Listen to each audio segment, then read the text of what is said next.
এই গরমের ভর দুপুরবেলায় যদি এরকম একটা আম মাখা না খাওয়া যায় তাহলে কিন্তু আপনি দুপুরে যে একটা তৃপ্তি এখন যেহেতু আমের সিজন এটা না খেলে কিন্তু আপনি বুঝতেই পারবেন না কতটা মজা লাগে এটা খেতে। বাই দ্য ওয়ে আসসালামু আলাইকুম everyone, welcome to Naba Islam kitchen. কী অবস্থা, সবাই কেমন আছেন? আশা করছি আল্লাহর অশেষ মেহেরবানিতে অনেক ভালো আছেন। আজকের এই আম ভর্তাটি এতটা স্পেশাল, আশা করছি আপনারা কিন্তু ভিডিওতে দেখেই বুঝতে পারতেছেন এটা কতটা লোভনীয় হয়েছে। আর এটা খেতে এত বেশি মজা লাগছে, যে খেয়েছে সেই কিন্তু এটার প্রশংসা করেছে। তো কথা না বাড়িয়ে চলে যাচ্ছি মূল রেসিপিতে। প্রথমে এখানে অনেকগুলো আম নিয়েছি, আর এই আমগুলো একেবারে কাঁচা ছিল। এটা এত বেশি ভাল লাগছে আমগুলো।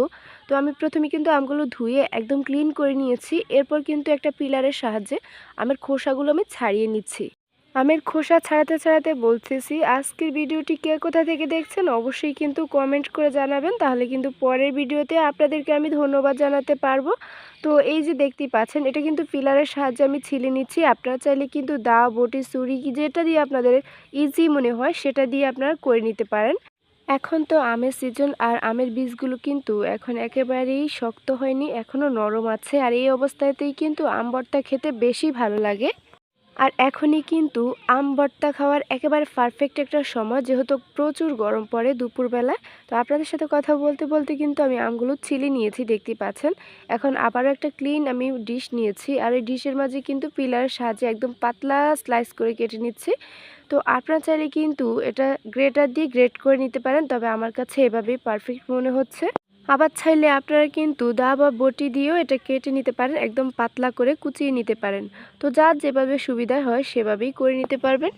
যারা অনেক বেশি টক খেতে পছন্দ করেন আর সময় হাতে থাকে না, তারাই কিন্তু চাইলে ঝটপটভাবে এভাবে আম মাখা করে নিতে পারেন। এটা খেতে এত মজা লাগে, আপনারা একবার বাসায় ট্রাই করলেই বুঝতে পারবেন। তো কথা বলতে বলতে কিন্তু আমার সবগুলো আম এইভাবেই আমি পাতলা স্লাইস করে নিয়েছি। আর এখন আমি এখানে কতগুলো ইনগ্রেডিয়েন্টস অ্যাড করে দিচ্ছি। তো আমি এখানে 4টি আম নিয়েছিলাম মাঝারি সাইজের, আর সেই অনুযায়ী কিন্তু আমি এখানে লবণটা অ্যাড করে দিচ্ছি। তো আপনারা কিন্তু অবশ্যই আপনার টেস্ট অনুযায়ী লবণটা অ্যাড করবেন। আবার কিন্তু আমি এখানে বিট লবণ অ্যাড করব, সেজন্য নর্মাল লবণটা একটু কম পরিমাণে অ্যাড করেছি। তো লবণটা দিয়ে প্রথমে হাত দিয়ে ভালো করে মেখে নিয়েছি যাতে একটু সফট হয়ে যায়।